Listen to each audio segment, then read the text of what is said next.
What is going on, everybody? Welcome back to the Matt Ryan Show. I am your host, Ryan Good, sitting alongside Mr. Matthew Hargrove.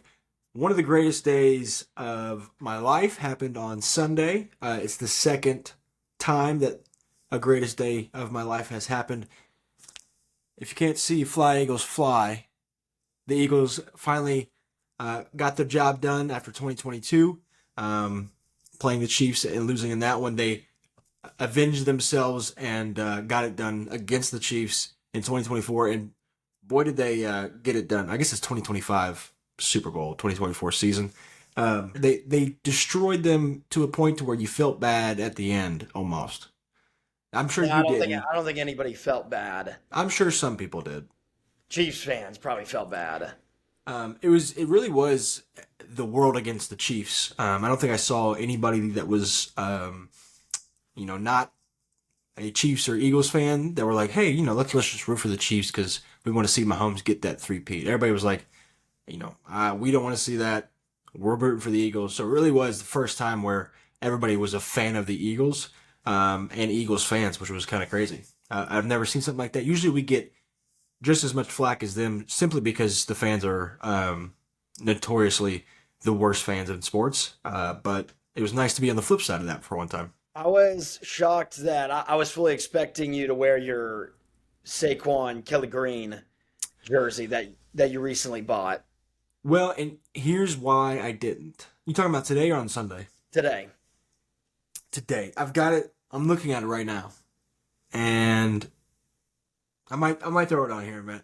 Um, Well, the what's funny is um, after we got I obviously watched or not obviously I went to go watch the Super Bowl with you and greatest day ever. for those who do not know, and I told Ryan that he should buy a Super Bowl jersey with a patch on it, and you hmm immediately went on Fanatics to get a Jalen Hurts, and your This size was sold out. 7 minutes after the Super Bowl just ended. We haven't even got to the Super Bowl Yes, MVP yet you had three or four things in the cart, and then it said the larges were gone, and then I went to go look, for the and the extra. XLs were gone. Yeah. So everybody was all in on buying, which why not? Everybody had the same So idea that we had. I'm gonna make a medium look like a schmedium, and I'm gonna buy it, and I'm gonna have a crop top that Obviously, no. basically, yeah. So no, but it did everything so fast. And I did want one. People don't realize this. Some people do, but like when you have a team in the Super Bowl or the NBA Finals, and you like have a lot of the merch, it's a tough day. It's a tough day to pick which jersey you're gonna wear. If you're gonna wear a jersey, which color you're gonna wear. I mean, so I've got the Might black be the Devontae most obnoxious Smith. thing I've ever heard. Yeah, it really is. I've got the black Devontae Smith. I've got the Kelly Green Saquon, which is awesome. I've got this white pullover, and I go, I don't want to get chicken wings or meatball sauce on my clothes because I'm a very poor eater. I do tend to have the occasional slippage of the sauce, and I didn't want to ruin a great day by destroying a piece of clothing that I really enjoy. So I went with just the simple black pullover, quarter zip, if you will, and we called it a day, and it was beautiful. And It was I've been also repping. and not a lot of people can say this when their team plays in the Super Bowl, but it was a very non-stressful day. The Yeah, game was that perfect. What was it? First drive or second drive the Eagles had, they second went and drive. scored. Chiefs didn't get For, past the 50-yard line for what it felt like the entire first half. yeah, It was a pretty smooth game for an Eagles fan. the first drive was nerve wracking. Obviously, you go down, you get to the third down, and then or I'm sorry, the fourth down, you get to a 4th and 1, and obviously I was right next to you, and I go, you go, what do you run here? Tush push. It was like, but it was a little longer than the original yard, so it's pretty much 2 yards. And they were pressing, and I go, it's going to be a deep ball to AJ because there's no way that guy can stay with him. I don't care if it's Trip McDuffie or whoever, but it exactly what happened. And then the refs started early.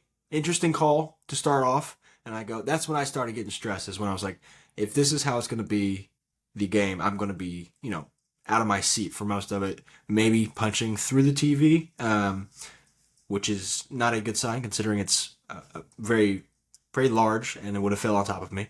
Um, Yeah, probably would but, have killed you. Your you TV know, is massive. I'd say the biggest point of the game was into the first half. It's 24-0. Chiefs have a wide open DeAndre Hopkins in the middle of the field. He stumbles over his own foot, the throw wasn't that bad. DeAndre Hopkins, obviously, one of the greatest receivers of this era, drops it. That would have put them at like the 40 with like 30 seconds left. They could have at least, or maybe a minute, they could have at least went and tried to score, and then they would have got the ball back at halftime, and it could have been a game.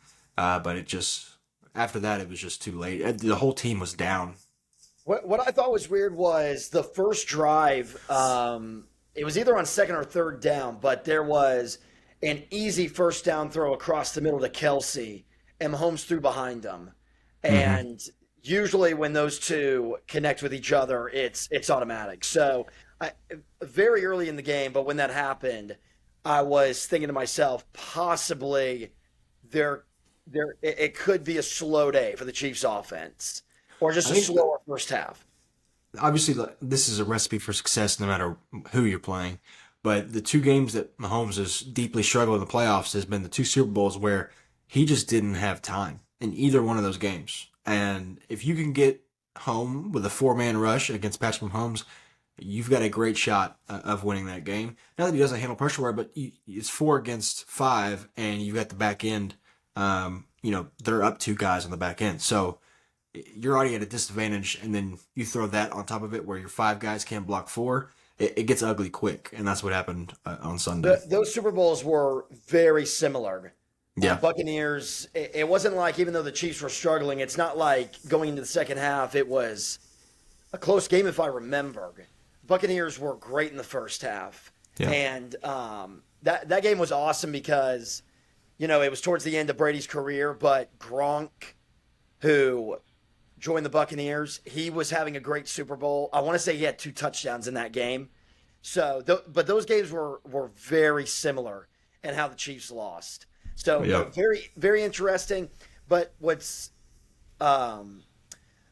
people can't take away is, even though the Eagles did win, the Chiefs still they still have a chance for a great dynasty in NFL history. Because if they win next Easily. year, that would be 4 out of 7 years, I think.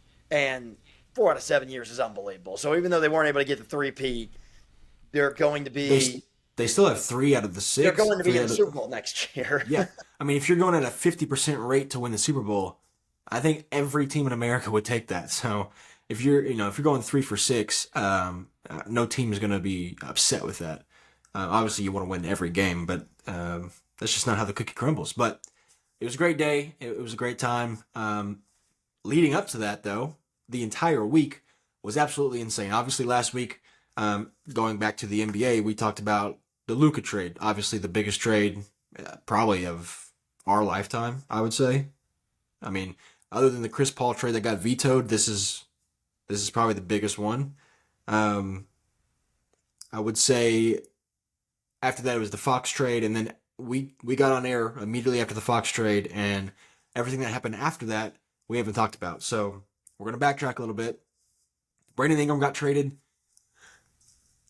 I'm not gonna say he's not a star player. He's not obviously not a superstar. He's not a role player. I don't know what what you would call a player in between a star and a role player is, but he's just a starter. I guess is that what Brandon we're calling Ingram? him? I Yeah. think I think Brandon Ingram can be he's not a 1, but No, I no, think no, he's no, gonna no, play. no, no. You're not. You're not about to say what I think you're about to say. I think he can be. I don't want to say a 2, but I think he's a 3. And if you're Are trying to 3 win a stars final, though? Would you classify a 3 as a star? I would say an all-star caliber player. Not Is Brandon that Ingram. what Brandon Not Brandon Ingram's an Ingram. all-star caliber player? No, no, no, no, no. Yeah, he is. Yeah, if No, Brandon he's not. Ingram's if you're Brandon Ingram is the third best player on your team and you're trying to win a finals, that can definitely happen, depending on the roster. Okay. Brandon Ingram's an all-star player if he's on a bad team where he's the number one guy and he gets to put up 15, 30, 45 shots a game. If he's the third best player on your team, he is slightly better than Kyle Kuzma on the Bucks. He doesn't move the Okay, needle at that's all a for thought. that is Kyle Kuzma has actually been playing well for the Bucks. And I don't think Brandon Ingram is that type of caliber player. And I don't obviously the Raptors are not, the team that anybody is You think fearing Kyle in the Kuzma's East. better than Brandon Ingram? I didn't say that. I said Ingram's Oh, slightly okay. better as a Okay. three. But I don't like Scotty Barnes and Brandon Ingram doesn't scare anybody in the league. No, And it doesn't. It's not a finals team, but I wouldn't even doubt, say they, it's they got better. I fully believe they got better. yeah. Well, the trade. I guess we can go over the trade. The Pelicans traded Brandon Ingram. The Raptors traded Bruce Brown, Kelly Olynyk, a first round pick, and a second round pick. I'd have to look at what years and whose actual pick that is. But getting pretty much salary compensation and then a first round pick and a second round pick for Brandon Ingram, I guess kind of tells you where that's at. I don't think a star player is only going for one first, but obviously I don't know anything because I didn't think Luka Doncic would ever get traded, and here we are a week later. So, but I guess other than that, what is your thoughts on that trade? Did you have any? Is it even worth talking about? Yeah, it is. I think Toronto has been really disappointing this year. I think they should be a better team. For whatever reason, it just hasn't worked out. They were actually losing. They've been playing a little bit better. But in the beginning of the season, they were losing a ton of games. They were towards the bottom of the NBA. And you just looked at that roster. Now, Scotty Barnes was injured to begin the season, and he was day to day. But I thought the roster makeup with Barrett and Quickly and Jakob Poeltl was actually playing some pretty good basketball. He's an underrated center. He He's is. a double doubles machine. So I thought the roster was a lot better than what they were putting out, but also too they were losing a lot of games. So, but I think the Raptors did get better, and I just said it. I think Brandon Ingram can be a number 3. I don't know about Scotty Barnes being a number 1, but if somehow you're able to land, I don't know where it would come from, an all-star player who you could maybe make into a number 1, depending on what route they want to go. I think the Raptors are in a good spot. And Brandon Ingram is not. It's not like he's old. What is he? 27, 28. He's got to be around there somewhere. So he's in the prime of his career. Yeah. So, and Scotty Barnes is still a young and an all-star caliber player. So I like the trade for Toronto, depending on where they want to go for more or one more star player. For the Pelicans, I know you disagree with me on this too. I love the makeup of the Pelicans. I think if they stay healthy, next year they can be a team that gets to the Western Conference Finals. Definitely the Western Conference semifinals. We're talking just without Ingram. You're talking about with Murray, Zion. Yeah, yes, I fully believe that. Trey Murphy coming into his own. I want to say 2 weeks ago or a week ago, there was a 4-game span where he was averaging about 35 points per game. And they're all still really young. So, and I still believe in Zion. But the big if, which this is about, you could do this with every sports team that's ever existed if they stay healthy. That hasn't worked. Right.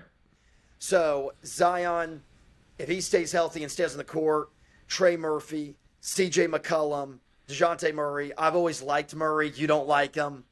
I don't hate him. But now they have Bruce Brown and Kelly Olynyk, and there was an article that I just saw. Can't remember where it was posted. That just came out because we were when planning on what we're going to talk about for the show. It sounds like the Pelicans want to keep Bruce Brown and Kelly Olynyk, and those are really nice pieces coming off the bench. So I'm a fan of the Pelicans if they stay healthy and fully believe they can be a top 4 team in the Western Conference next year. Wow. Obviously, health being the biggest factor in that. I don't know that I agree with that. I don't think DeJounte Murray is a number two. I don't mind the player. I think if you're asking me, I think DeJounte Murray is a better three than Brandon Ingram is. I don't know why I'm so low on I Brandon don't. Ingram. I Yeah, think well, that's why I don't have Dejounte Murray as the number. I don't even have him as a top three. on the I Pelicans. have CJ. Oh well, we're talking about what is he going to be 30, 33? He's getting up I there, still and think CJ McCollum can get. He can go get some buckets. I mean, if he's your number two, we've seen that before. We've seen that movie. Yeah, You but saw it a lot. he'll be a number three. But that's why I'm saying that those Blazers teams, the farthest they ever made was Western Conference Finals. That's why Yeah. I'm not saying they would go and win the finals. But Well, so then the next question is because Brandon Ingram just got paid. He just signed an extension for 3 years, $120 million. Is he a $40 million player? Because that's what they just paid him to be.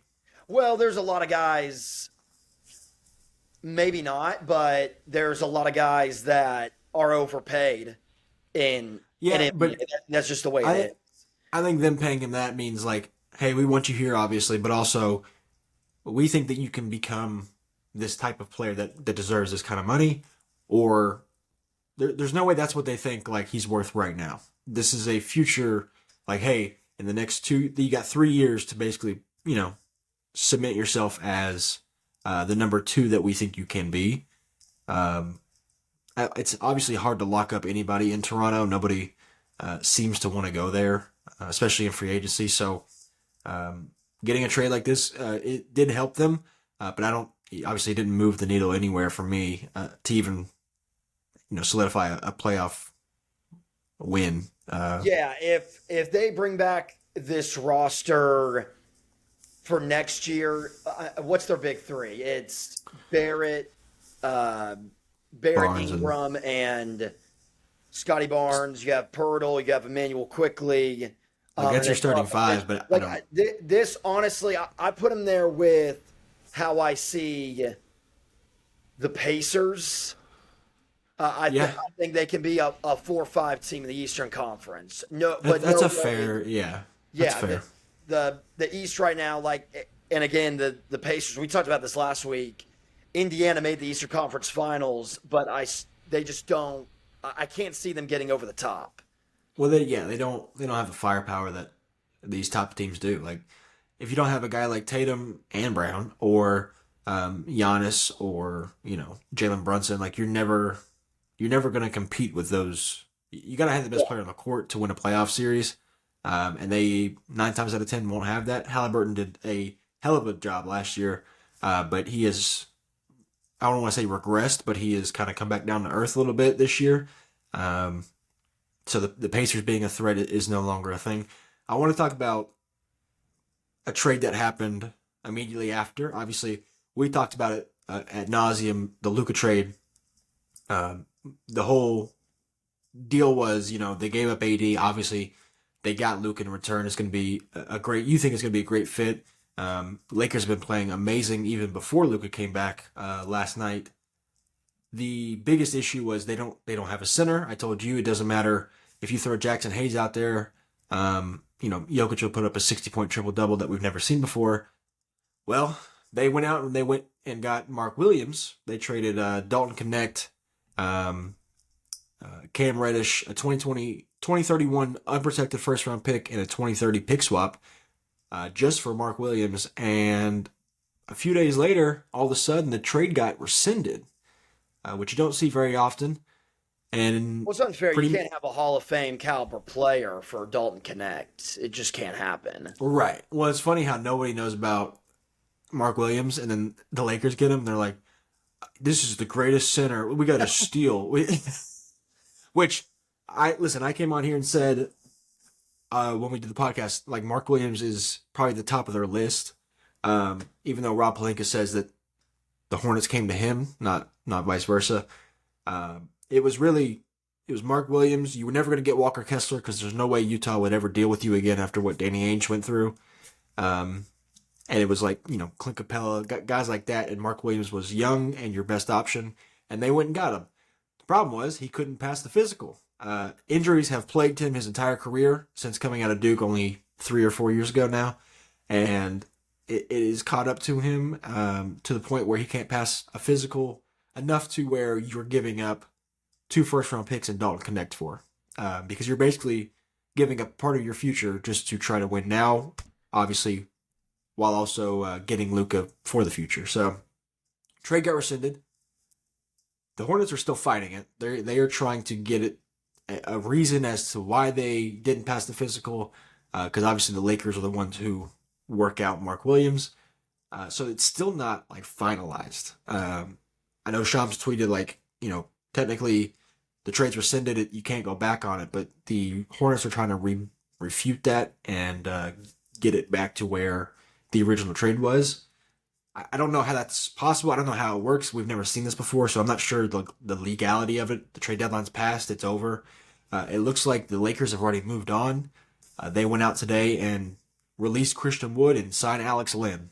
And we'll see how that works out for them. But the question I want to ask you first, if you're Dalton Connect coming back in that locker room, I've seen some clips so far. He was at the game last night. He doesn't look like he wants to be there anymore. Like it didn't. I don't know if people are looking into it too far or. Say he does. He just. I'm sure he probably doesn't know how to react because he doesn't want. And I would assume they don't have him playing until they get this thing figured out. Right. But he probably just doesn't know how to react because he doesn't know if he's on the Lakers or if he's on the Hornets right now. So people are saying, oh, he's just not cheering. Well, it's probably because in his mind, he's not technically on the team.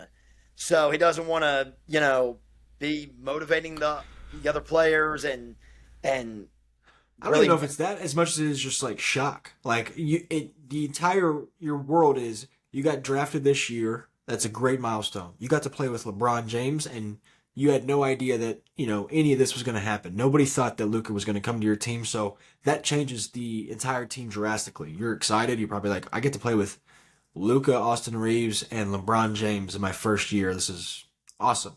I'm sure at that point he realized there's a chance that I'm getting traded for a big man, no matter who it is. The trade goes through, and he probably is in shock, and he's like, you know what? Just got traded in my first 6 months of my career. Tough scene. I'm going to Charlotte, even tougher, because who the hell wants to play in Charlotte? And then honestly, all of a sudden, 2 days later, now you're going back to the team who just traded you for a big man, which I think any realistic person would go, you were the guy. You were the guy that was going to get that done. It's bound to happen. That means you have value in this team because we were willing to give up that and picks to get a young center who has very high potential. Mark Williams is a good player when he's healthy. People get that twisted. He is a 20-10 guy when he's healthy at 24 years old. So it's not like he traded you for a scrub and you're coming back to the team all salty. I think it's people are looking into it too much, and I think once he gets a confirmation that he will be on this team, I think it'll be back to the way it was. But definitely a honestly, weird situation. Credit him for just showing up because I feel like the team could have told him, hey, during this, you just come in, do your workouts, and then during the games, you can just go home until we get this all figured out. So credit him for just sticking with it and showing face and at least sitting on the bench. And my assumption is that the trade's not going to go through. There's not enough. Like I don't know what the evidence you would need from the Hornets to be able to go like, hey, they didn't do a good enough physical, or they failed them on purpose because they wanted to go back on their word. Either way, I highly doubt that. It's 99% chance the trade's getting rescinded. So the reality should set in that he's going to be back on the Lakers. And the reality set in for the Lakers since they just signed Alex Len to kind of fill that void of the big man situation that they have. Now, I still fully believe that it wasn't a massive deal having Jackson Hayes at center because I felt that Luka and LeBron, they can make whoever's in that position a lot better. And last night in the first game, Jackson Hayes had a really nice start, ended up 6 for 6 with 12 points. Now, it was just one game, but the rebounding, they now have Alex Len, so it's going to help out a ton here. But the rebounding, Yeah. Jackson Hayes only had 2 rebounds. And this was And against a yeah. 12-40 Utah Jazz team that is very big in the front court with Markkanen, John Collins, and Walker Kessler. So, what's going to happen when you face, like you said, Jokic, good rebounding big, and Chet in the playoffs. So, Even, I mean, yeah, OKC, you got Hardenstein and Chet. Whether they're playing together or separate, that's two guys that will destroy Jackson Hayes defensively. yeah, I was never worried about offense. Obviously, Luka and LeBron, if you've got an athletic big, they are going to make them look tremendous, just throwing lobs to them. It was the defensive part that was the biggest question mark for any big man on that team. And it still is, because Alex Len is not notoriously known for being a great defender. He is a big 7-foot man who can get rebounds, but he's just kind of a body out there. yeah. Second leading rebounder was Austin Reeves with 9 rebounds. He just can't. You like to see him rebounding, but he just cannot be your second leading rebounder. Big things that I saw from that Lakers game. Now, I want to preference again, they were playing the Utah Jazz. And all due respect to the Utah Jazz, they are just buns right now. So Yeah, it's just the way it is with a 12-40 record. it is I what it like some of their is. young players, but that's just the way it is. Mm. Some things that I felt with the Lakers, I still think they can make the Western Conference Finals with Luka and LeBron, and they are low key, deep, but when everything is clicking, they have a good defender coming off the bench in Jared Vanderbilt, and Gabe Vincent played like the Lakers imagined he would when he came over. He was shooting the ball great. He had 11 points. That was what the Miami Heat got out of him when they went on that finals run. Again, everything has to be clicking with Gabe Vincent. So you got him off the bench. If Dalton Knecht comes back, that's some more shooters for LeBron. Love Dorian Finney-Smith. He's a two-way player. And then Austin Reeves is unbelievable. He's been a good player, but it seems like he's getting better, and He's taking a leap. turned in the pull up threes that he was hitting last night, and they were contested. He dropped an easy 22 points. So I know we were getting in that conversation with Brandon Ingram being a three. I fully believe Austin Reeves is in that conversation with. If you have Austin Reeves as your third best guy on the team, I think you can be pretty solid. I think as of right now, I mean, Austin Reeves has been playing out of his mind. Here's the best part about Austin Reeves is he can go from being the third, fourth, fifth option on a team and be perfectly fine being a role player who just stands in the corner and hits threes when he needs to. Occasionally will get, drop it on the floor, off the bounce and get his shot up. Defensively, he's always been the question mark, whether he can stay in front of somebody. But he's a dog. He will definitely put effort into that, and that's kind of all you can ask for a guy like that. It's the same way that Steph Curry, when he got better defensively, it was purely effort and a little bit of strength. And Austin Reeves has blossomed into, I would say he is getting to the point where he could be a star if he wasn't the third guy, behind Luka and LeBron. The shots are going to get less and less. My favorite part about him is, though, when you don't have Luka and you don't have LeBron like he did 3 or 4 nights ago, he can put up 45 if he needs to. Which is, I didn't think he had that. I didn't think he'd have I'm the number one guy. Everybody knows I'm the only one that's going to be able to shoot the ball tonight. I'm still going to go get 45. That is a different level of, it's kind of like receivers in the NFL. When you have Antonio Brown, Juju Smith-Schuster can look amazing as a number 2 receiver. But the second Antonio Brown leaves and you're the number one guy and everybody knows that's who you're going to, you get locked up and your career kind of goes down the shitter. That's kind of what I thought Austin Reeves was, which is he's a great role player. He is a good starter. Like he is what you want as a guy that's playing with LeBron. Never did I think he could be the guy that can take over a game um, when nobody else is on the floor. If he's the guy that LeBron's in one quarter and Luka's in the other, and he's got the ball at the top, and they're never going to help off those two, so you get to play 1-on-1. He can get his own, but And craziest part too, other than getting his own, he's averaging 4 he's rebounds per playmaking. game and 6 assists. Yeah, So he's pretty much a 25-5 guy. Like that's close. You know, like Kyrie Irving is averaging 25-5, and Kyrie Irving is an all-star this year. yeah. So Austin Reeves, legitimately, is playing close to an all-star level. Not only I mean, that, but that's how good he's turned into. there's no there's a correlation between the fact that this is the biggest jump we've seen Austin Reeves take, and this is JJ Redick's first year. JJ Redick is probably getting him.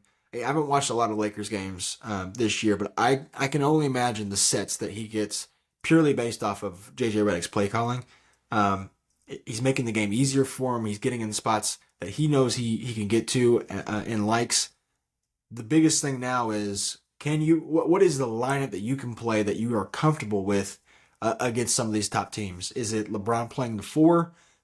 Is it Dorian Finney-Smith playing the four and LeBron the three, and you kind of two wings that can defend if needed? LeBron obviously will play some defense in the playoffs, but regular season's a whole different story. And Finney-Smith known to be a great defender, so can you get that lineup with Jackson Hayes, Alex Len, whoever you want at center, and win with that? I don't know, but they're still lacking the depth as the big man. Because if either of Yeah, those big men get in foul trouble, it is not a good sign. yeah. And then final thought on the Lakers making the Western Conference Finals at least. And correct me if I'm wrong, but there just seemed to be an extra gear from LeBron James last night with Luka on the floor. Yeah, It was so impressive, but I'm not just talking offense. I'm talking defense too. I was thinking about this. Utah with Laurie and John Collins. If you put LeBron James on the Utah Jazz, he is without a doubt the best player on the Utah Jazz. So he's at 40 years old and he can still be the best player on some kind of NBA team. Like it wasn't even close. Those fadeaways that he was hitting at the mid range, he could get them whenever he wanted to. It didn't matter who was guarding him. And that was hmm against a 7-footer Laurie Markkinen and John Collins, and both those guys are in their prime. So LeBron, I think possibly, maybe he knows that with the acquisition of getting Luka Doncic, maybe he knows the Lakers have a better shot at winning the finals. And he should feel that way. And that's no disrespect to Anthony Davis, but we have seen who the Lakers are with Anthony Davis the last 3 years. They don't got it anymore. And it's because Luka can do things that Anthony Davis just can't. Obviously, because if you swap Anthony Davis and Luka last year, the Mavericks just aren't making the finals. And that's why I believe this trade is just not going to work out with the Mavericks. Now, there's some people that they really do believe that the Mavericks have gotten better. But I don't believe it. Luka took that Mavericks team to the finals. He carried them, and now you put him with LeBron James. And LeBron James is 24, 7, and 8 on 10 of 17 shooting. And that was when Luka went 5 of 14 and 1 of 7 from 3. So he didn't even play well. yeah, It's and they won it by 30. it feels like there's something different about Here it this. is. Like I This is what I want to see though, because everything is so new that everybody's excited. Everybody wants to get connected. They want to mesh well. They want to. It's a new feeling. It's that new car you want to drive around honeymoon 17 phase. times, as if you will, John. The issue will be when that car breaks down for the first time, or there's a part missing, and then you go back to when they hit their skid of, oh, we lost 3 in a row, we lost 5 out of the last 7, whatever it is, whatever they go through, if they go through it for the rest of the year, how do they respond to that? That's what I want to see. the response to that skid will determine whether I think they can actually be a finals team or not. Because everybody loves the honeymoon phase. You can get through that, but that first argument that you have when you live together is a lot different than when you come back from that than it is when you're in your honeymoon phase. So this is all fun. This is fun to watch. LeBron looked rejuvenated last night when he was playing. But we'll see what happens when they go through a skid, if they do, at some point this season. And that skid, I'm looking at their schedule right now, and it's a shame that the All-Star break is coming up right when this happens because we're getting a teaser of Luka, but it's also great for the Lakers probably because they have, including yesterday's game against the Jazz, they have 3 games to kind of make this mesh and feel it out with teams that you don't have to be perfect to win. So they actually played the Jazz for their final game before the All-Star break. That's tomorrow night. It's in Utah. That should be a win. And then they get the All-Star break. And then right out of the All-Star break, they play the Hornets at home. So that's another game to, you come back in on the All-Star break. This is still kind of new. You can definitely win that game. And then they play the Trailblazers right after that in Portland. So they have some games to where they don't have to be perfect and they can still win. Now, Blazers have been playing well. Blazers have been playing well. Yes, good for the Blazers. Good for the Blazers, but still, I hold true to my point right now. But then, last 4 games of February, this is really where those conversations might come into play. They played, now this is a nationally televised game. Mike Breen on the call, we hope. It's going to be electric at Denver. Mm-hmm. They go at Denver, Luka, LeBron, Jokic. That'll be an awesome game to watch. Then they play the Mavericks, which that game will not have as much hype around it because it sounds like Anthony Davis won't even play that game. And It's not even at Dallas. So, but still, Mavericks right now are a playoff team with Kyrie and Klay Thompson. Then they play the Timberwolves, Anthony Edwards, and then they play the Clippers. So if they go 3-1 during that stretch, especially if they go into Denver and win that game, I think there's definitely going to be some convos. Well, that's a fun one. If everybody stays healthy and then the matchup is what we think it should be by playoff time, I want to see that game and how JJ Redick decides to play this, or if he would go with his playoff game plan and see, will this work by the time we get there? Because you can't waste a game in the playoffs. So this is your game to figure out, like, hey, how are we going to defend Nikola Jokic? Because don't know if you saw him last night, but he's doing the craziest shit you've ever. It's voodoo magic, unlike Patrick Mahomes we've ever seen. He's shooting fadeaways from the right corner with his toe basically out of bounds, shooting over the backboard from the right side, with DeAndre Ayton 7'2" hand in your face. Like, that is the shot that we're hitting with the shot clock expiring. Not to mention 2 possessions later, he draws a foul from that good old Chris Paul little rip through shot. Didn't count, but he made it. So like that's what you have to deal with. Not to mention the post. That's the whole game he has. And then you got the bullshit threes that everybody claims that he hits against the Lakers. Well, that's why when the Jackson Hayes conversation, everybody was like, well, who's going to guard Jokic? And nobody can anyway. Anthony Davis did a better job and definitely would do a better job than Jackson Hayes. But those 2 series that the Nuggets and Lakers have played, while Jokic has been in his prime, I understand in the bubble that was different. Anthony Davis controlled. He dominated Jokic in that series, or not dominated, but he was the better player. But that was before Jokic was in his prime, and the Nuggets were kind of like what the Rockets are now. Like, they're a good team, but they're still kind of on the rise, and they haven't figured it out yet. But when they have figured it out, Jokic has been able. And in that series, the year the Nuggets won the finals, Jokic was hitting shots like that where Anthony Davis just put his hands up and was like, I don't know what to do. There's the iconic, I want to say it was either Game 3 or Game 4 at Staples Center, and the shot clock's going down. Jokic looks at the clock on the other side, takes 2 steps back, and for those that are watching on the stream, does the little one-legged, just throws it up and it goes in. So that's why I've always felt that way about the Lakers. and or people guarding the Nuggets is I don't know if there is. Jokic is still gonna get his with at the minimum 46% from the field. Right. I think the issue will be is like at least Davis will make you work for it. I'm not sure that Jack. I mean, when you play Anthony Davis and you go put up 35, 9, and 8, or I'm sorry, 35, 15, and 8, that is a great stat line, and it doesn't matter what you shoot from the field, that is well respected, especially against a good player like Anthony Davis. But when you put up 52, 11, and 7, and you sit out the fourth quarter, and then you get to go on your horse and go right around because you didn't really play that game against Jackson Hayes, that's a completely different. That series will waver entirely differently. I think it could be a sweep if that's the case, and that's with Luka and LeBron. Like the fact that that could be a gentleman's sweep with two of the best players in the NBA ever. That says a lot about what Jokic is doing. Yeah, right now. no. Also, too, I'm looking at the standings right now, and something that we actually didn't even talk about last week, which It happened after. I didn't even think about it. Jimmy. Yeah, Jimmy Butler got traded. I forgot. Yeah. I don't know how I forgot. I didn't forget.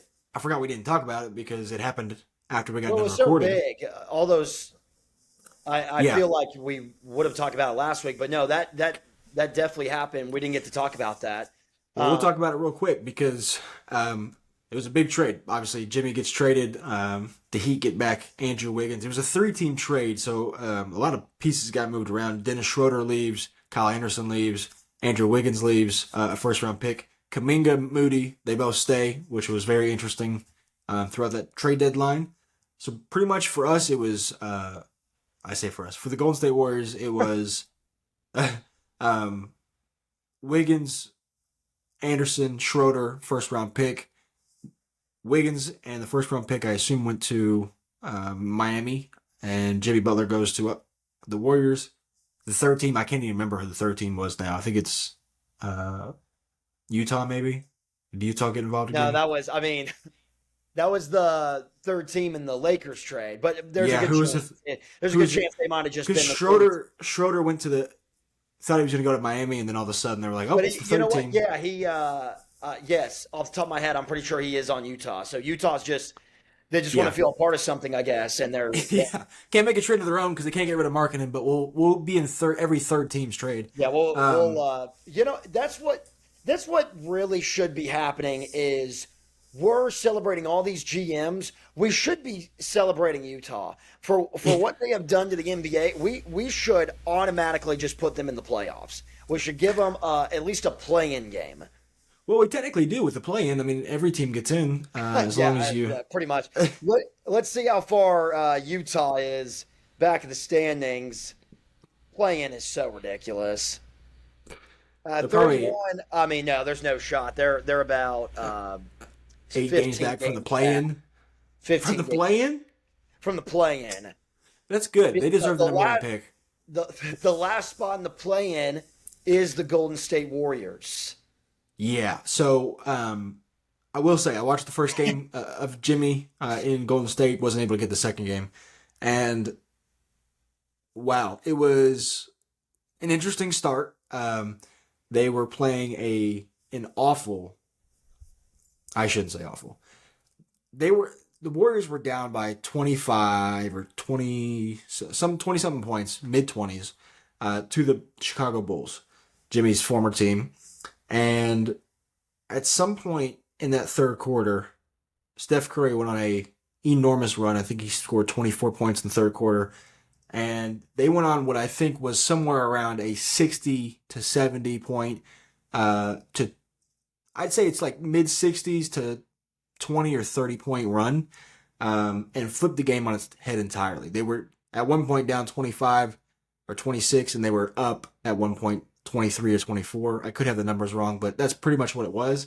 Obviously, the Steph Curry third quarter explosion, but Jimmy kind of took over in that fourth, at least early parts to really seal the game, and then after that, a lot of the bench players came in. But Jimmy has looked like kind of back to his Miami Heat self, which is good to see. They obviously extended him, which is what he wanted in the first place. The thing that I noticed though, defensively, this entire team, I don't know if he just makes them try harder because he's out there and he knows, obviously Draymond is a great defender. And now you have Jimmy Butler, who is a tremendous defender. But everybody else just seems to kind of feed off that. And everybody was playing really good defense, especially in that second half. It was just an interesting sight to see because I've watched the Warriors a lot this year, and that fight wasn't there before this trade happened. And there's no way they would win that game, even with the Steph explosion without Jimmy that game. I would say that depending on how well they play towards the end of the season and where they get in the standings, they definitely can win a playoff series. The matchups are right huge, now. but yeah. So, but again, I think it depends. Like if they even get the 8 seed, they're not going to beat OKC. No, they'd have to get a 6. But if they play, if they Phoenix, I would pick them. well, I don't even know what Phoenix is. Phoenix, it wouldn't even be in the playoffs right now. And you know what? That's so gross. Short little rant, and I don't know if I want to say I hate saying this because I've made this take way too many times, but Kevin Durant, we got to stop. We got to stop, and we got to hold him to some kind of Accountability. what's the word I'm looking for? Standard. Oh, Because okay. how in the world? I feel like there were so many people coming into the season when they were asked about who their dark horse is, and that all of them would say the Phoenix Suns. The Phoenix Suns. You would watch ESPN or some of these big talk shows, and they would say the Phoenix Suns. And what would be their reasoning? Kevin Durant is a bucket. That's just not good enough anymore. So I'm sick and tired of maybe the praise for him. This is a 26 overall team. They brought him in to win them a finals, and they're not even in the play-in game right now. If the season ended right now, they wouldn't even be in the playoffs. Kevin Durant, I understand he's out of his prime, but he's still an all-star player. He's starting in the all-star game. So just that's a conversation that needs to be had. I think the conversation that needs to be had is how poorly the Suns management has fucked up this team. You went from, this was only 4 years ago when you were in the finals, by the way. And that is a stretch. It's really 3 years ago because 2025 just started. I guess it was the 2021 finals. So we're almost to that point where 4 years ago, you were in the finals and you went from a finals team of Chris Paul, old Chris Paul, Devin Booker, Mikal Bridges, I don't even know who the hell played the 4, and DeAndre Ayton, to you gave up your future in Mikal Bridges, who ended up being a bigger player than what you had him as. They kind of used him as a role player, a 3-and-D guy that played in the corner, and he went to Brooklyn and showed that I can be a number 2 on a team that can win a championship. And now he's in New York, who is absolutely destroying the league right now. So you gave up that for Kevin Durant plus 5 first-round picks. The rest of your future is gone.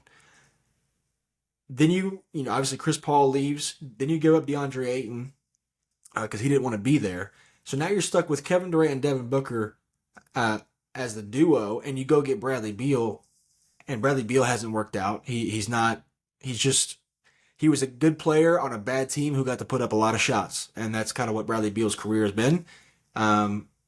He's on a good team now, and it doesn't produce winning basketball. So the Suns management has screwed up so bad to where Devin Booker has been the starting point guard for the last 2 or 3 years. I don't know if you know this, Hargrove. He is not a point guard. He has done a tremendous job. I didn't know that. He has done a tremendous job of transitioning and being a playmaker, and he has elevated his game in that aspect of being a playmaker. But that's not his natural position. He is, quote unquote, a bucket. He is a bucket getter. He's a shooting guard who knows how to shoot the ball and go get his points when he needs it. And playmaking is an additional thing that could be, for a combo guard. But the fact that it's you're replacing Chris Paul with Tyus Jones, pretty much, and that's You're exactly right. They went to even make things worse. They went from being 2 games away to winning the NBA Finals to now being a 500 team. And Yeah. probably when Kevin Durant ends up retiring or if he goes to another team, this probably ends up, so I would say Suns fans, if they look back on their trade, they would 100% that interstellar meme where Matthew McConaughey's yelling, "Don't let me leave, Murph." That's probably what they're yelling to not do the KD trade. Looks good at the time, but this Suns core with Mikal Bridges and Devin Booker, and you probably have a little bit more flexibility as well, I assume, if you kept those guys. But they went from being 2 games away from winning the NBA Finals. They blew that 2-0 lead. They had the best team in the NBA, and they let Luka Doncic do whatever they wanted to against them. And people may not remember this, but Phoenix going into that series was not feeling well either because they let an 8 seed New Orleans Pelicans beat them up. Brandon Ingram was playing great in that first round against them that would have been the 2022 playoffs. Yes. So they went from that. They make the KD trade. They gave Denver kind of a fight, but still lost in 6. But still, to make matters worse, you take a look at the teams in the West. The Los Angeles Clippers are better than them. Yeah. 29 and 23. And everybody thought the Clippers would be this 26 and 26 team. The Dallas Mavericks, who have played, I would say, the majority of the season without Luka, definitely now, are 28 and 26. A dismantled team who fired their coach, and now De'Aaron Fox was asking for a trade, is still a better team than them at 27 and 26. So, and on paper, what teams have a better 1-2 punch than Kevin Durant and Devin Booker? On paper. I mean, now Luka and LeBron, but other than that, Not the Grizzlies, not the. You could make the argument about the Nuggets.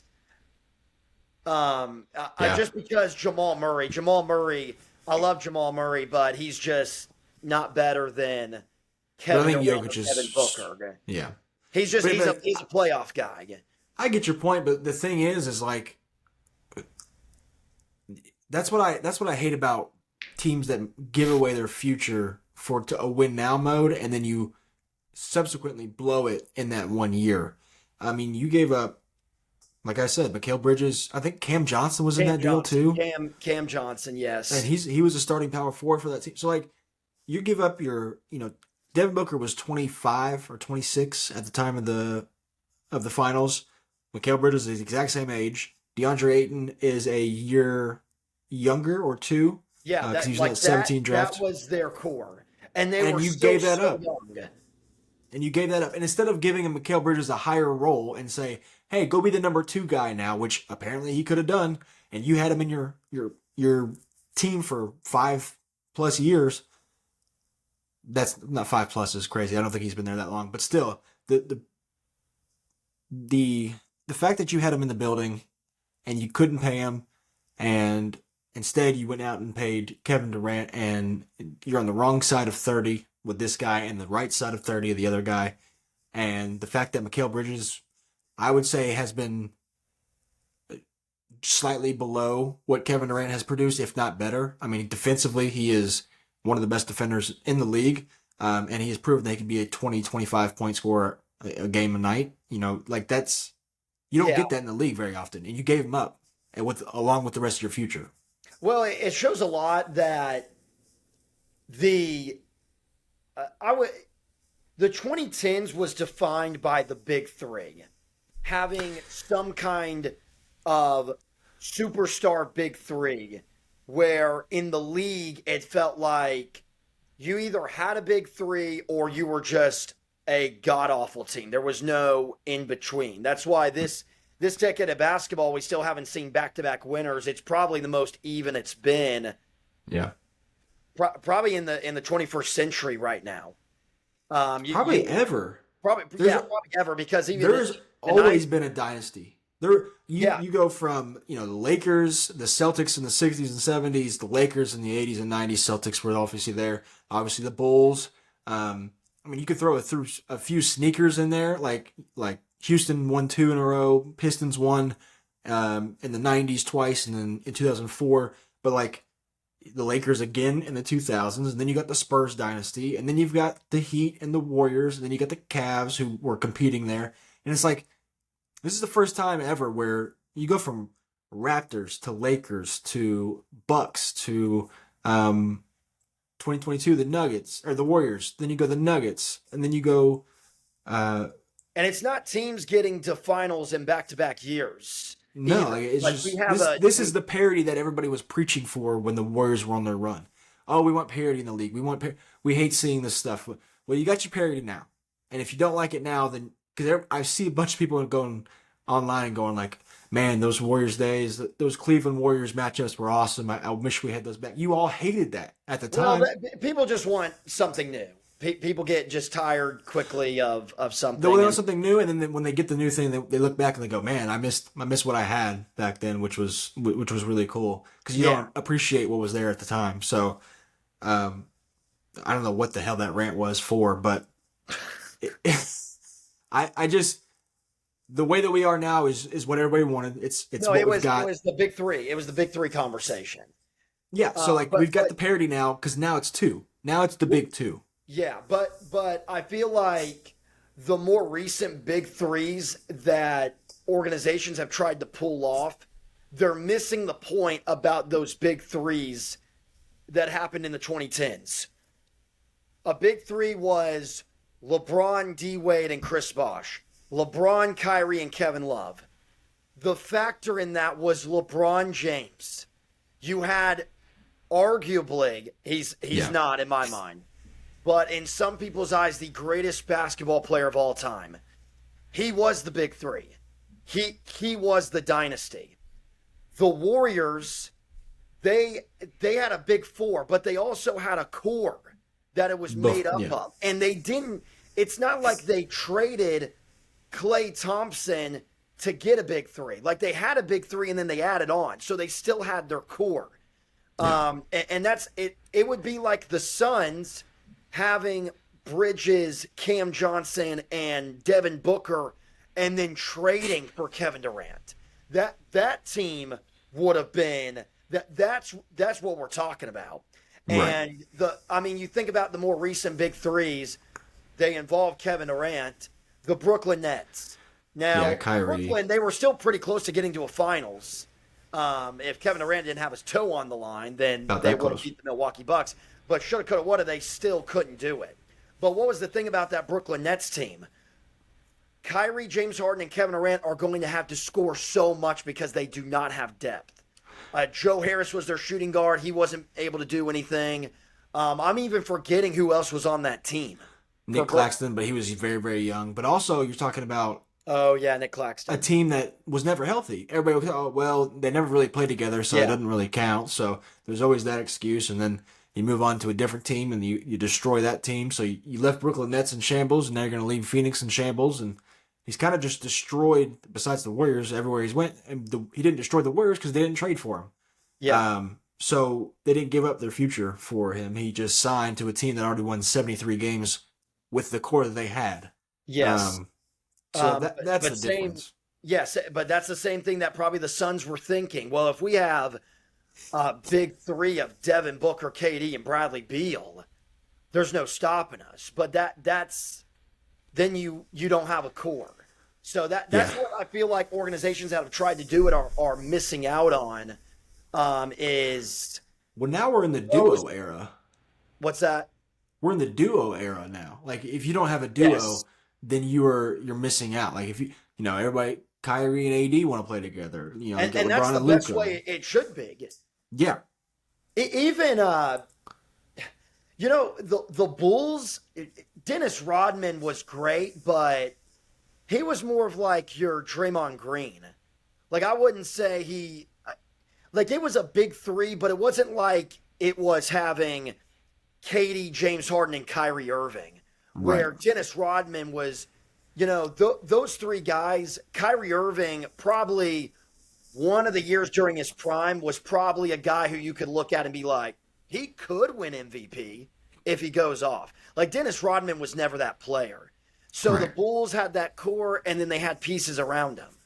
Well, your third guy's got to be good enough to, whether he's defensively good enough, rebounding, like he's got to be good enough to play. Like Chris Bosh took a major step back going from Toronto. He was an all-star in Toronto, and you would have thought like, oh well, if he went to a different team now after the Miami run, then he would be, he'd be a good two option. But he's never going to be like he was the number one in Toronto. Went and took a less role, but he was willing to accept that. The guys now like. If you put Kyrie, James, and Kevin Durant, like which one was willing to give up the thing and do the dirty work that everybody else wasn't going to do?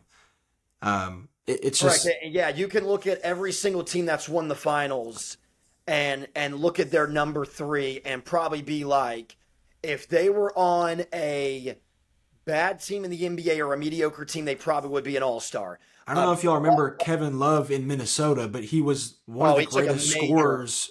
Yes. He was scoring 30 something a night in Minnesota, and he goes to Cleveland, and you would have thought, oh, this guy, he's just a 3-point shooter. Like he's Yeah, just that's all he did. He just, Yeah. or not all he did. He was a great rebounder.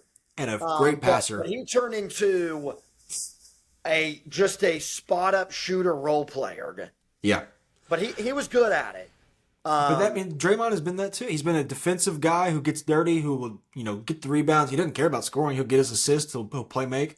But it was always Steph and Clay, and then you just add a three on top of that, or a one, and that's what you get. But we go all day about how big threes are never going to work. The big three, the idea of that, like you said, was LeBron and whoever he's playing with.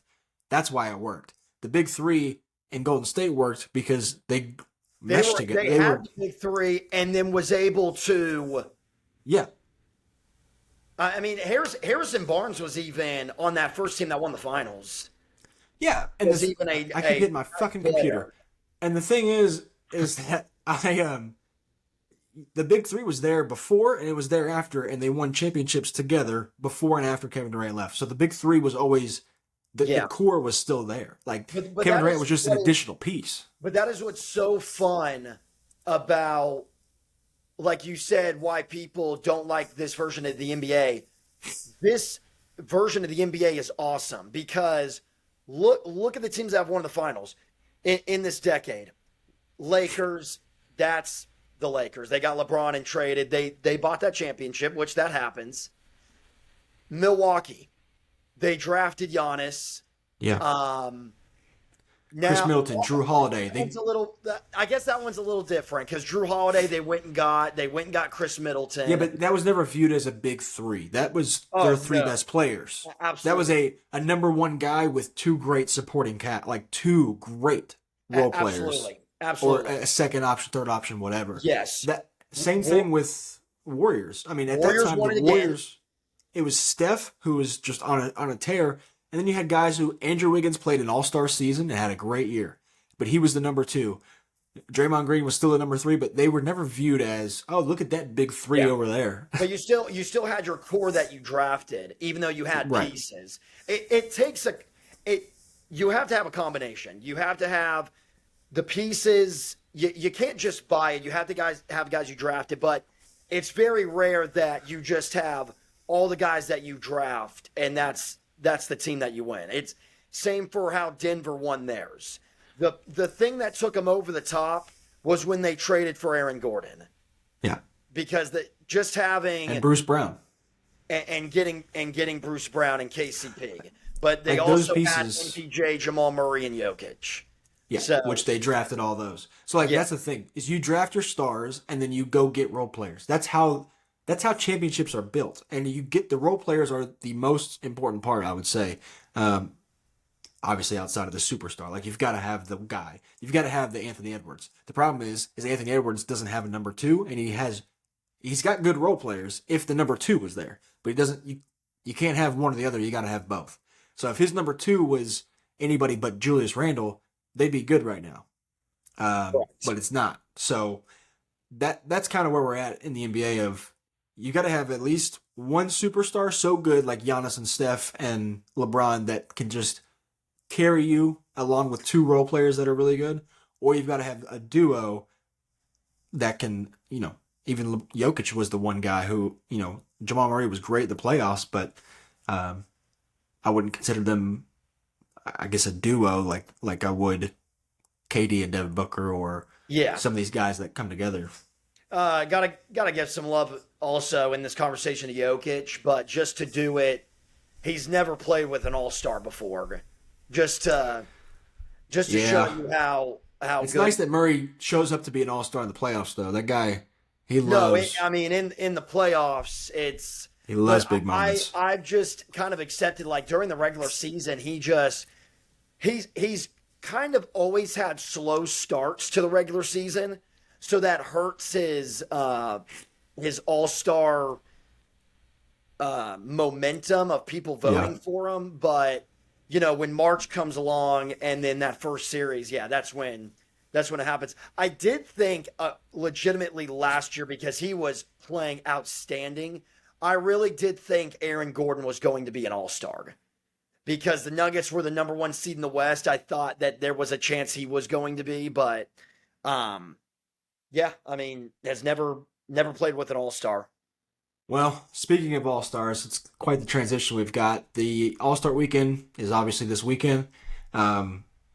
We have a new format in place, and I wish I could understand how it works. I want you to explain this to me, because from what I've known in the past, we've changed it up what feels like 2 or 3 times in the last 5 years to try and get people to watch it. Even though I'm gonna be honest, it's the most exciting All-Star Weekend out of any of the major sports. And I don't know if that's just because I'm a basketball head or what, but the dunk contest, you can since 2016, it's been awful. I will just say that. The 3-point contest has always been exciting to me. I don't care who's in it. I don't care what's going on. And maybe that's just because I was a shooter in high school. I don't know. That's always exciting me. The All-Star Game I actually enjoyed, whether it was the old version, even the new version, when they, honored Kobe and did the first to 24 after a target score or whatever. I just like to see the best players go head-to-head, and in the fourth quarter, when they start to kind of actually play, is when it's really fun.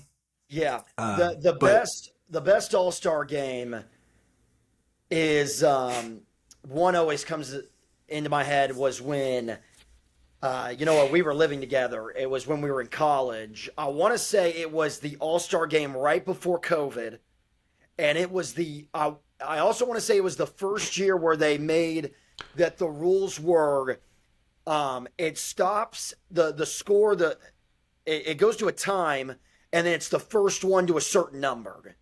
And those guys on the floor were actually playing really hard.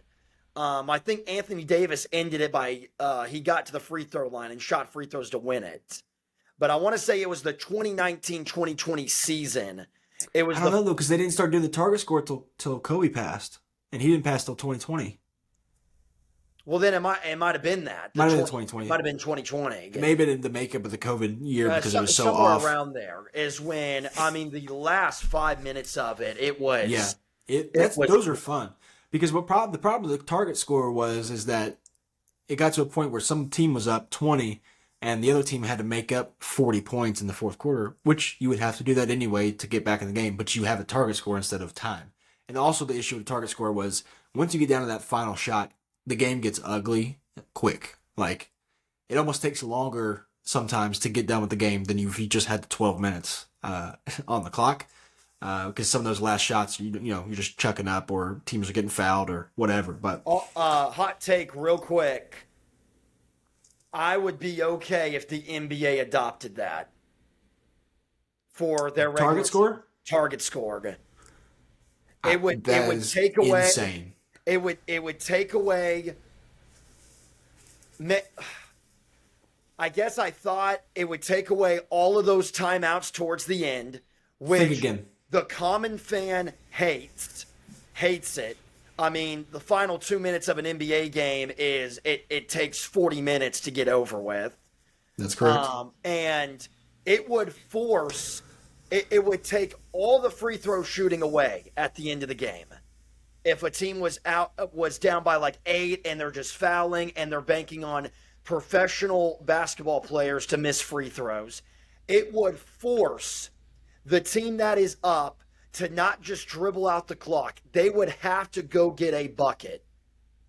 And the other team would have to play defense. It's not like they could just foul and hope they miss free throws. They would have to stand their ground. I would not be I would not hate that idea in the regular Here's why I don't. I want you to go back and just look up on YouTube the last 3 All-Star games and look up the last quarter or the target score quarter of those games, and then watch the basketball that you see. Obviously, it's an All-Star game. It's much different than what an NBA season would be. Well, it's the All-Star game. But if the fourth quarter matters in All-Star games, and you know it, just the same way that Anthony Davis one mattered, like they were going back and forth. However, when the teams are up by 10, 15, 20, and you know they're not going to come back, those last points, the last 4 points, the last 6 points, whatever, is the most excruciating basketball you will ever see in your life. They're not going to care. They're not going to care if they're down 15 in an All-Star game. But they're not going to care. And well, no. Here's the thing: they're not going to care if they're down 15 in a regular season game either. If you're down 15, if they're down 15 in an NBA and there's 6 game, points left in the target score, you've given up already. No, you can go on a 10-0 run to get back. But if you're down 15 and there's 2 minutes left, the game's over with. But if you're down 15 and the other team needs 6 more points and you need 15, you're 100%. You can go on a 10-0 run and get back into the game. You 100%. That's the issue, though, is that glimpse of hope eliminates everything you've done in the first half, first quarter, the first 3 quarters, and it also creates this thing of like the last 6 points that the main team has to get. I promise you, go watch the games. I know it's All-Star games, but still, you're talking about the best players, and that's the best shot that they can get. It is awful to watch. I remember watching it last year going, is this game ever going to end? We could have started the 12-minute timer.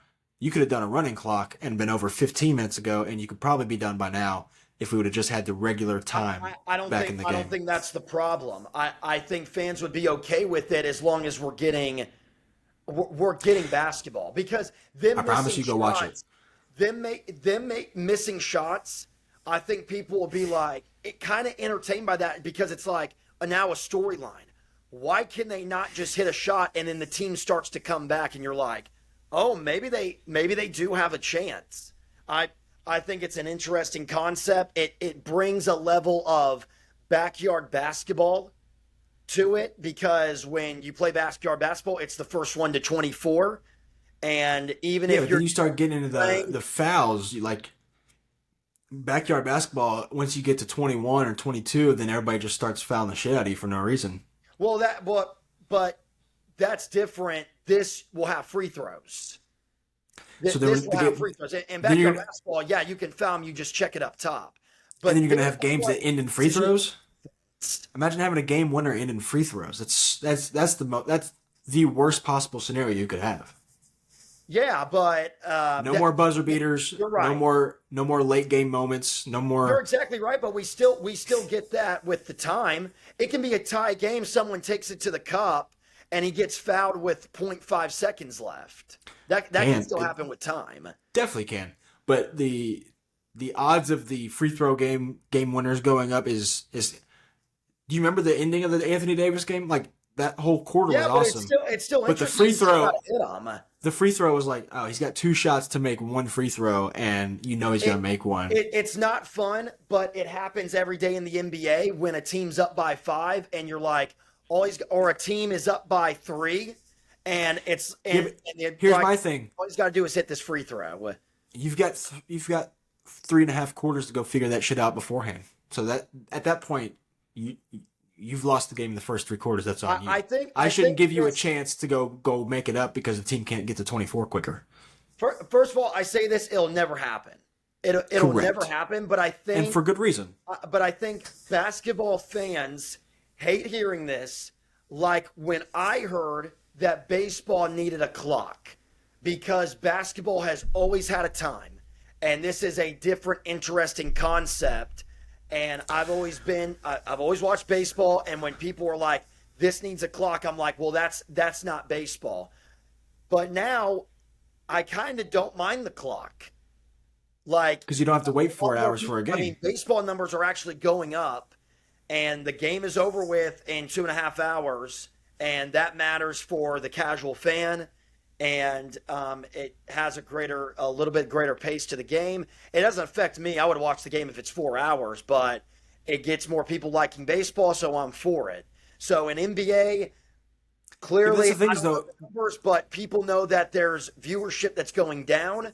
So, and I think it'd be interesting if you got to a point where a team was down by 6 points, if it was like 86-80, and it was the first one to 95 now. I think that's interesting because now it's not like you get to a certain point and we're just going to start fouling. You can't do that, or else it's free throws and it's gonna hurt your team. So I disagree. I think the reason the MLB did it is because there was a dying sport and nobody watched it outside of baseball. It was not a dying sport. It was not a dying sport. Millions of people watch the sport. Hold on. There's millions of people I know.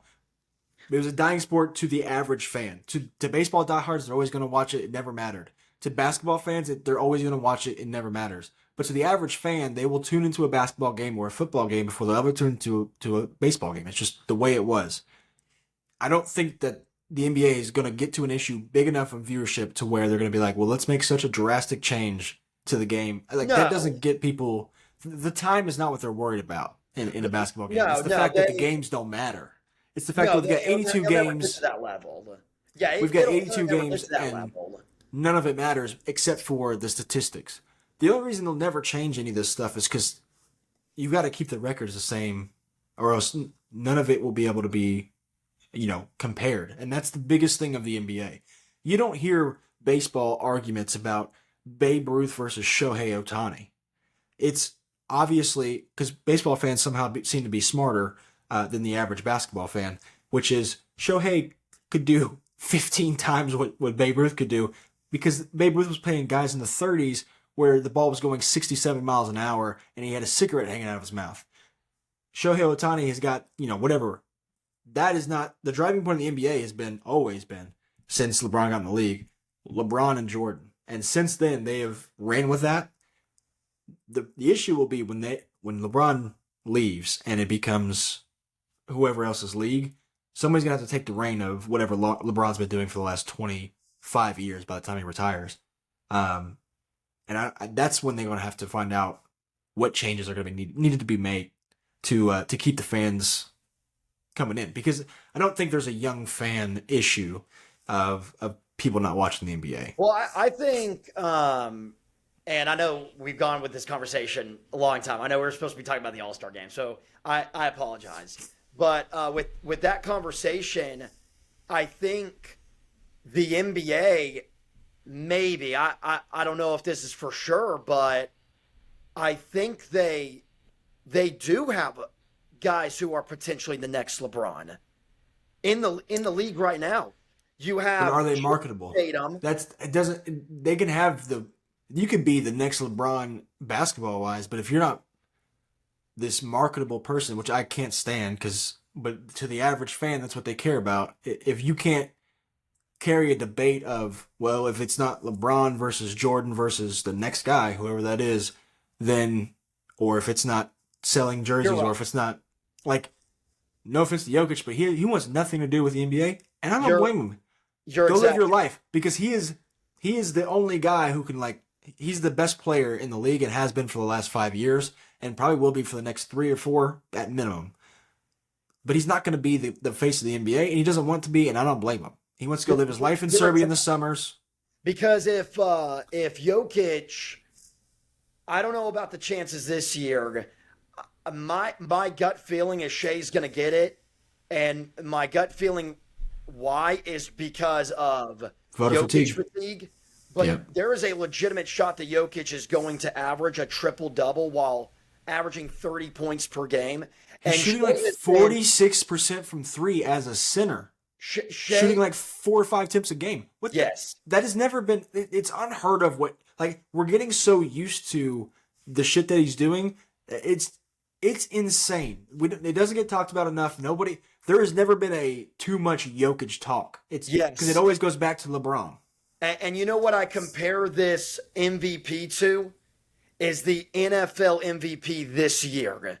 Well, that's It- Lamar what it Jackson- was. That's what it was when Embiid got it. Because that was a here, shut up MVP. Yes. when Embiid got it. Now, I will say that's a little different because I am in favor of if somebody's going to have 3 MVPs in a league, I think that's when the regular season conversation goes out the window. And because I think a 3-time MVP, that should be reserved for truly the greats of the league. So that's why, looking back on it, I was okay with Embiid getting that because people were asking the question, do we really want to give someone a 3rd straight MVP when he doesn't even have a finals? Now, they didn't, and Jokic won the finals, and I believe that's why when even Luka had a great season last year, Jokic did technically have better numbers, and they were like, well, he's got a finals now, so we are okay to give it to him. That's what I think was in the conversation of Lamar and Josh Allen this year. Is Lamar, yes, had a better season, but do we really want to give Lamar 3 MVPs for somebody who's never even made a Super Bowl? So that's why I was okay with giving Josh Allen the MVP. But this is the same conversation to an extent of 4 MVPs is a lot. I mean, that's LeBron. That is LeBron James. I mean, the greats. And even But it's the same argument though, because they got tired of voting LeBron James. Why are we quit looking at, oh well, I don't want to see him win another, like who is the best player, who is the most valuable player to their team and the best player in the NBA? Correct. It's that simple. I don't give a shit if it's the same guy for 12 years straight. I don't care if Wembanyama gets 18 in a row. If he was the best player for 18 years, that should be the biggest thing. Correct. LeBron, I mean, we could go on and on about history, revisionist history, and going back and forth about MVPs, but the main point is the NBA should not go to a target score. The All-Star break should. I love how you brought that back. That's awesome. And I don't know how this new one's going to work. So I hope you do because I want some explanation. Yeah. No, you're right. Thank you for getting us back on top. Somebody's got to get back on track here. We're an hour 30 into this. You're exactly right. This Shea thing, he's done everything. Like, he is playing like an MVP, but it just seems like when you hear people defend Shea, it's like they're going against making Jokic. Excuses to not give it to Jokic. Yeah. And it was the same way with Lamar, but I would be okay if Shea won MVP because I think 4 MVPs. I understand he's got a final, but I don't know. Anyways, this All-Star format. I don't have what it is in front of me, but what it seems like is you're going to have 4 teams. The winner from the Rising Stars Challenge, that is going to be your 4th team. And what I would assume is they are going to play round robin, and then they have a tournament against each other. That's how. And then in each game, they play to a certain number. They play to like 50 or something. Let me make sure what this format looks like. Because I've got the teams. So What's that? I've got the teams pulled up, and I'm interested because obviously the Rising Star, is that the sophomores versus rookies? Is that the international versus USA? Like, are they switching that up too, or is it just they're mixing them again? The teams, they were drafted. Is that what you mean?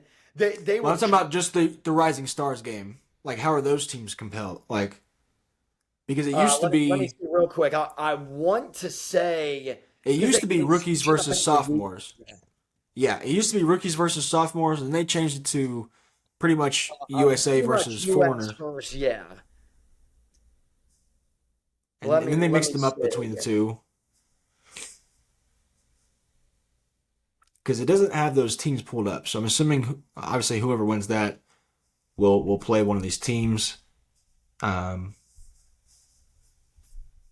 it's interesting how these teams work. I mean, you've got, it's almost like they were planned. Uh, like Yes. the Yeah. NBA It kind of was really. like, hey, let's get the old heads versus the new guys versus the foreigners, because that's pretty much what it is. I'll kind of go through them while you're looking that up.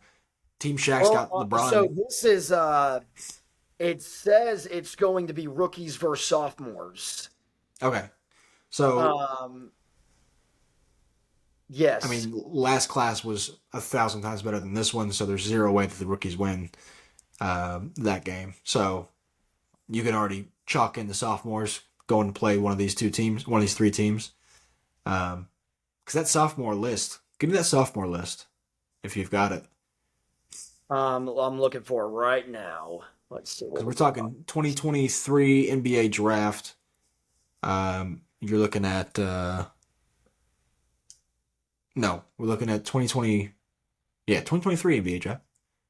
I feel old because I can go all the way back to like 2012 NBA draft and recite all the players in my head, and somehow the new ones are just slipping my mind.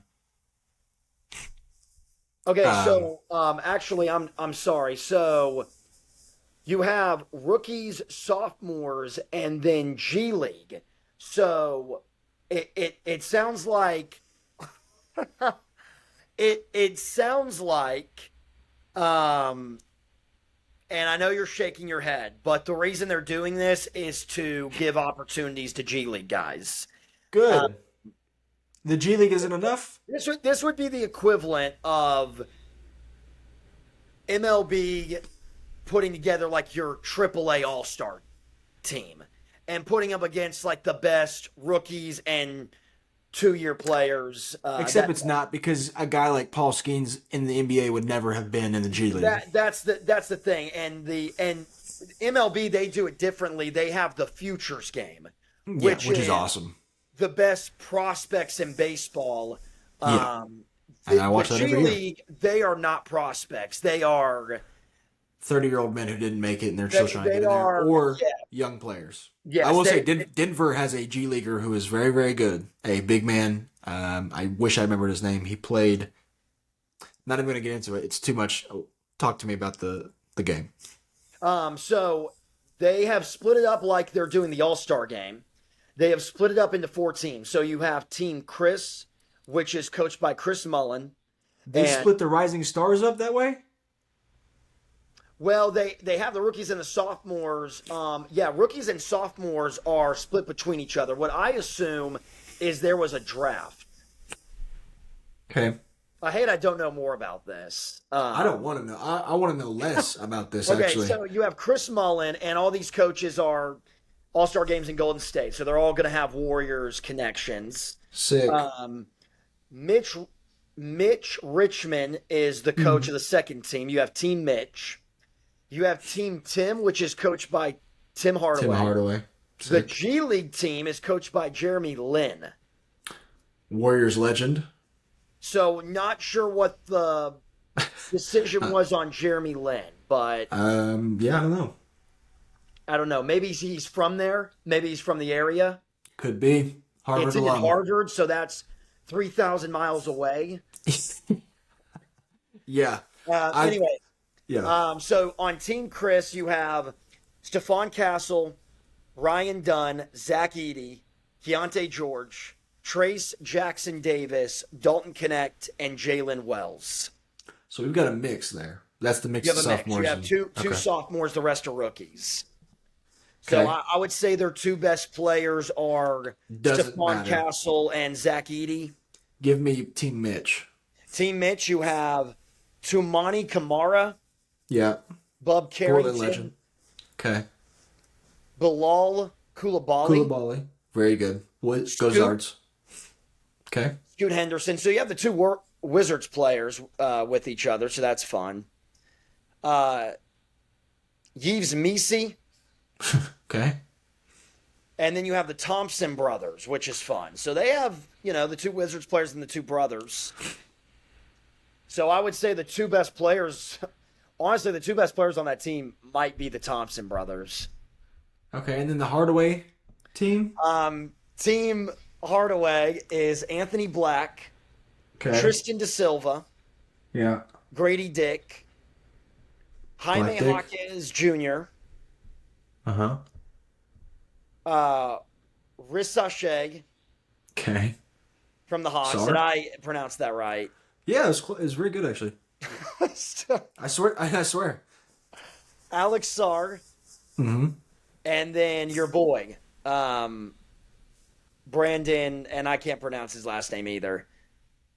Pajimski? But yes. Oh, okay. I don't know So if he's my again, not my so boy, Wizards, but yeah. well, the weekend of the Washington Wizards, big night to be a Wizards fan. You have three Yeah, the in big three. That's and the you big have three the we were talking about. G-League. I couldn't give a fuck about the G League. I You don't care. actually, looking at this list, there's only Mac McClung, is he on there's there? Mac McClung from Yeah, the doesn't matter. Mac the McClung. I don't know if this is Osceola. Is it Osceola? Oh, we're The spending way too much time on the G League. Osceola Magic, and then you also have Reed Shepard from the Rio Grande Valley Vipers. He played which like was a game and a half. which was Ryan Gooden's pick for Rookie of the Year. This is true. I'll take that on the You chin. have been a longtime listener. May have lost if you're $50 a on big that, but that's Vipers okay. fan and a big Ryan Gooden fan, this is a Friday night to remember. Yeah, and he'll show out in that game. I guarantee it. I guarantee he'll drop fucking 25 and piss everybody off. Because they'll win the game. The G Leaguers will win the game because Reed Shepard goes off. Mark my words. This is my prediction. G Leaguers are going to go play whoever it is. All right.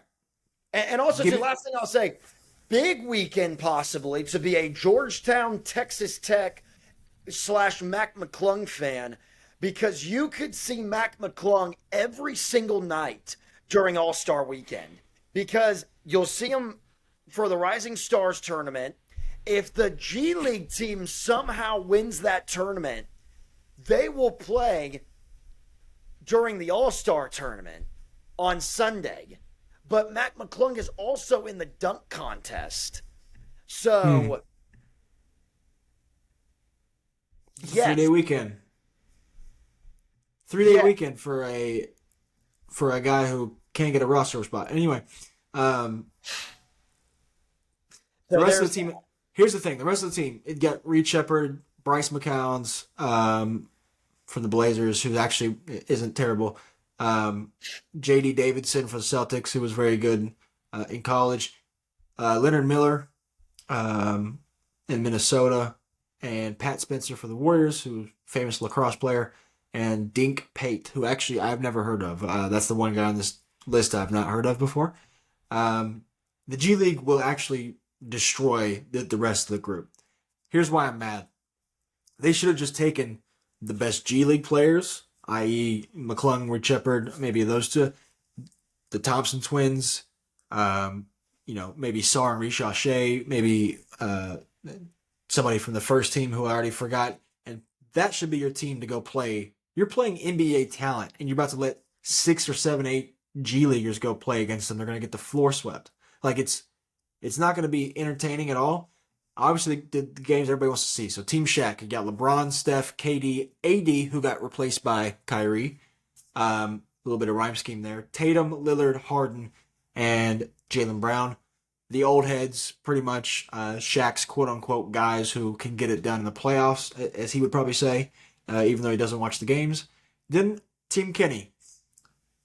Anthony Edwards, Jalen Brunson, Jaren Jackson, Jalen Williams from the Thunder, Darius Garland, Evan Mobley, Cunningham, and Hero. Basically anybody under the age of 25, unless you're Anthony Edwards or Jalen Brunson, really, is the only old guy on there.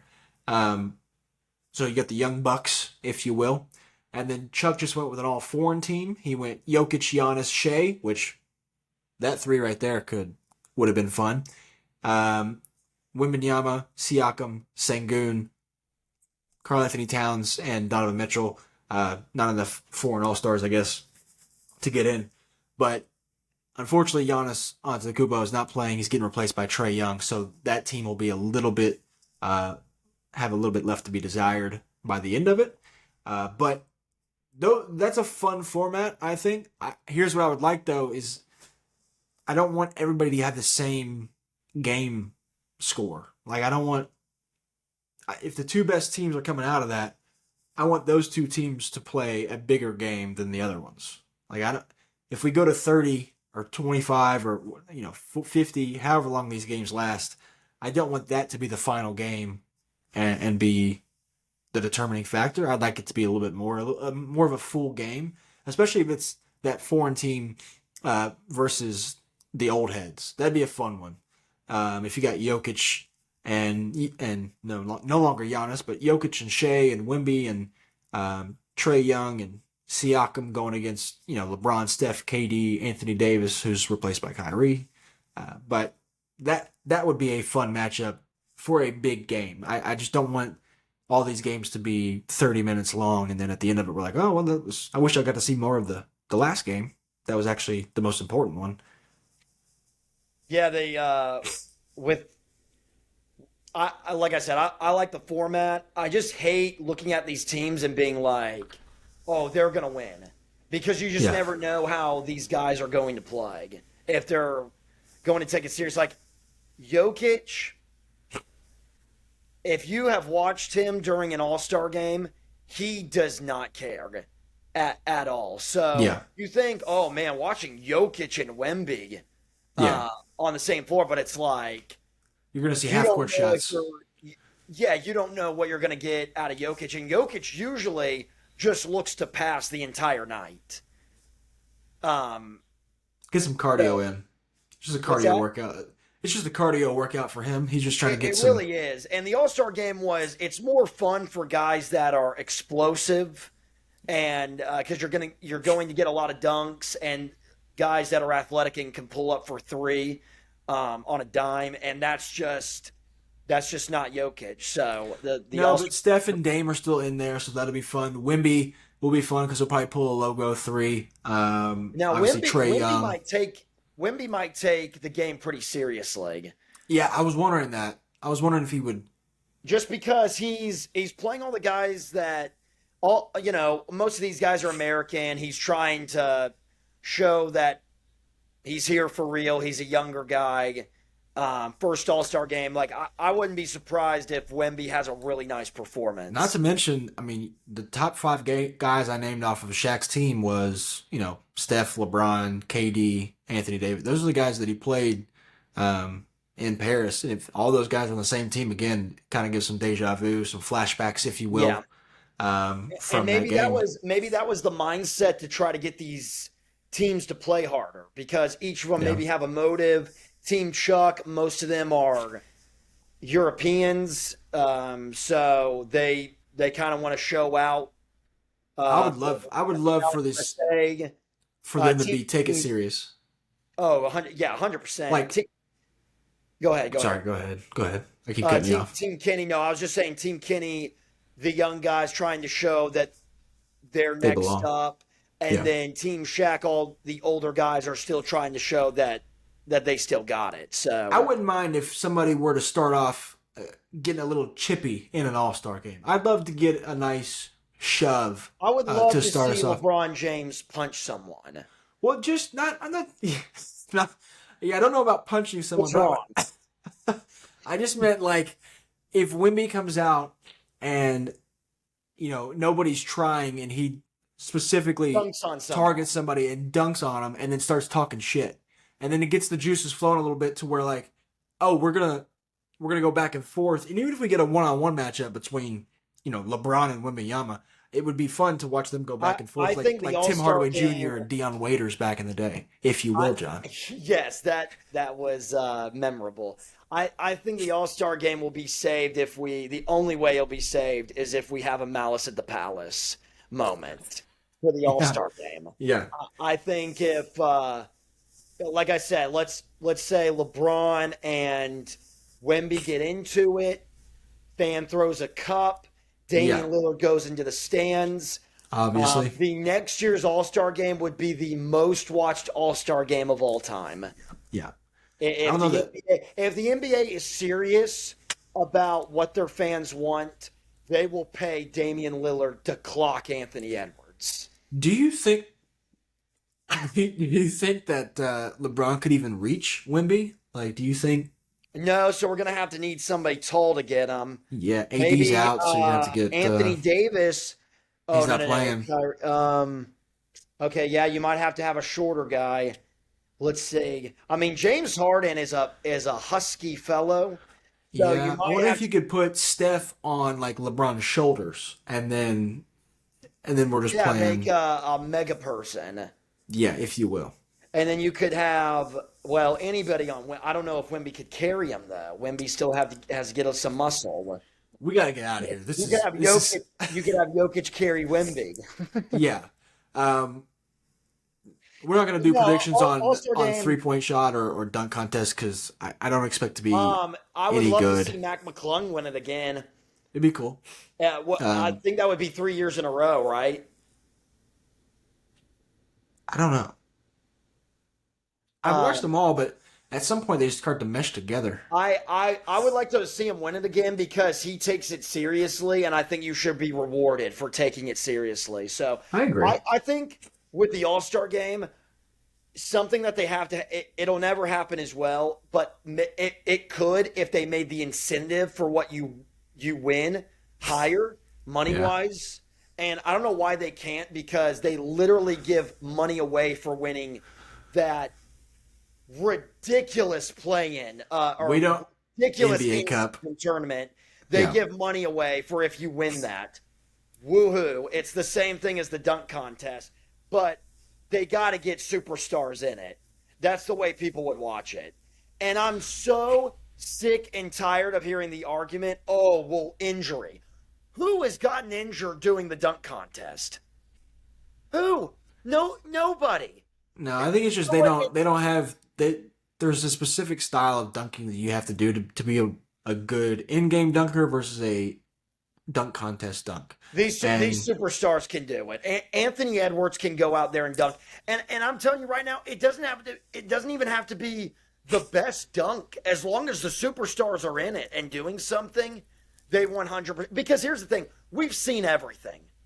We've seen it yeah. all. But if at least like Anthony Edwards went out there against LeBron James. LeBron James is a bad example because he's 40, but that would be awesome. Like if Anthony Edwards had a sick dunk, it'd be like, oh, let's see what LeBron's got. Yeah. So that's what you would do, and I say that because people watch the home run derby in Yeah. Major League Baseball, and a big reason is because you have MVPs. Shohei Ohtani did the home run derby 2 years ago, and it was awesome. That's not why. Yes. It's because chicks dig the long ball. I mean, And chicks do love a home run, but I'm sure chicks will love a 360 dunk. I'm sure they will. I don't And know. maybe here's the thing. What if Happened in the past. here's how we improve the All-Star game. We tell Anthony Edwards, and Anthony Edwards is on the top of my mind because I know he can fly. Let's look at the who could be in the dunk contest from this All Star. We can get Anthony Davis in there, or sorry, oh God no, sorry. We didn't get to talk about Anthony Davis's debut. We went on for 2 hours almost, unfortunately. This is Um, good. This is good. We might have to split this up into an all-star segment and release that like towards Thursday, which I might do. But sorry, go ahead and we'll get out of here. Real quick, this is how we fix the All Star game. The four guys that we want in there, we tell them you're going to win this much money, and this is who we're going to have sit courtside. Sidney Sweeney, Yeah. Sidney Thomas, Double Sydney. Anna De Armas, Margot Robbie. Sure, that's 4. I could go on for days. We've met the quota. The 10 seats next to the judges' table. Hmm. Actually, that's who the judges are going to be.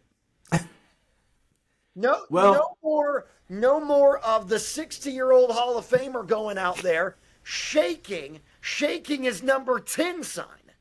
It's going to be strictly 6 women. Sydney Sweeney and I mean, you can pick. That's who the judges are going to be. Well, there's multiple ways we can fix the All-Star game, us two specifically. but we will leave that for another day. Yeah, that's just And that's a Twitter combo. yeah, but we will definitely get out of here. No predictions, no bets, other than G League. The G League team's going to win. Reach Ever might drop 50, and other than that, is there anything else you need to get off No, your that's chest it. before we get out of here? Okay, Yeah. I was just making But sure. you know Well, what? Well, until I mean, hour and 45 minutes. We actually, what'd you say? Did you say something? no, I thought you were about to go on another rant for a second. Oh, no. I was just about to say, like, I feel like in the beginning we were, we were having 45, 50-minute podcasts, but now I mean, Yeah, now hour and everybody tuned out 45. halfway through, so that's good. Well, a lot of podcasts now are close to Yeah, 2 it's hours. true. So, That's true. W- If you're still here, we appreciate you. If you even watched or made it yeah. this far, I hate I didn't um, lead off my idea for the dunk contest. I hate that wasn't yeah, the lead. yeah, definitely fell off the rails there for a little bit. Had to get the train back on the tracks a few Correct. times in this episode, but it's all good. We will might have some new. Well, I guess we'll tease that. We might have some new stuff coming out as far as logos and Yeah. interesting stuff coming around. Yeah. But Big news. until next week, we will see you all later.